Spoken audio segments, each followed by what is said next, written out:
Democratic Congresswoman from the great state of California and House Armed Service Committee member Sara Jacobs. Welcome, Congresswoman. So glad to have you.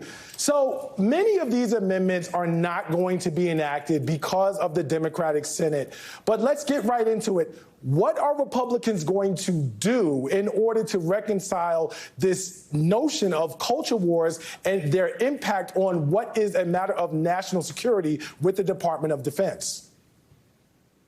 You know, I am so incredibly disappointed that my Republican colleagues have hijacked this traditionally bipartisan bill to put in their wish list of far-right extreme at the expense of our service members. You know, I represent San Diego, the biggest military community in the country.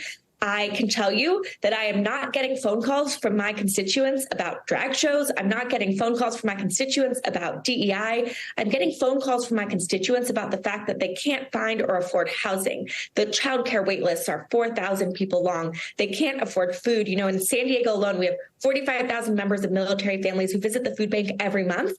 And yet my colleagues want to use this bill instead of focusing on what really matters for our national security to politicize our military.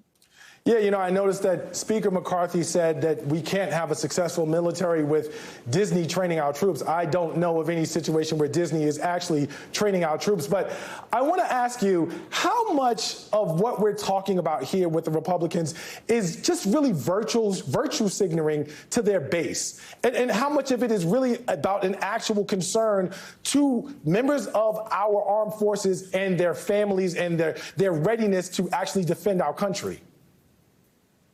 Yeah, like I said, and for my constituents, which are the biggest military community in the district, these are not the things they're calling me about.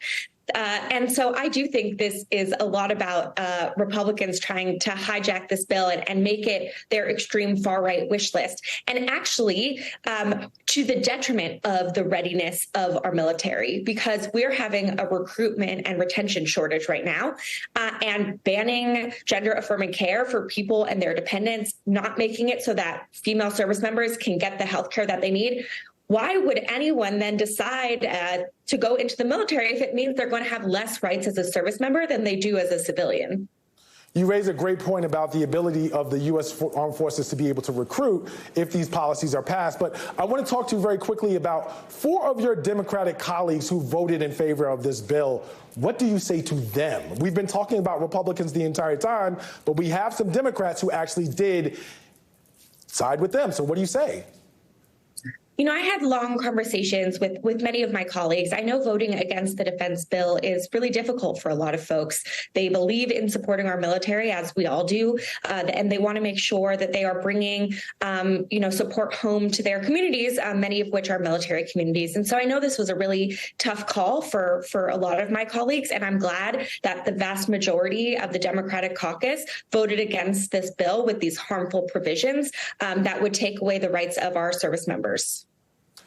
Congresswoman, very quickly, we have an amendment that is actually targeting the DEI programs in the Department of Defense.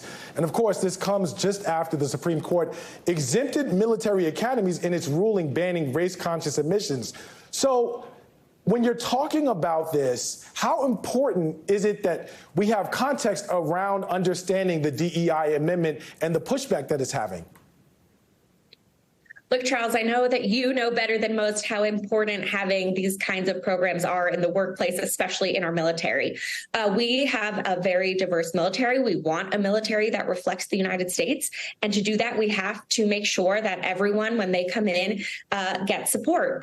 But I also think that what people miss is that this is also about our actual national security, right? Because we're sending our service members to other countries. We're asking them to partner with militaries from other countries. They need to know how to work with and engage with societies and people who are different from themselves. So this is actually a key component of what we should be training our service members to make them effective in the battlefield.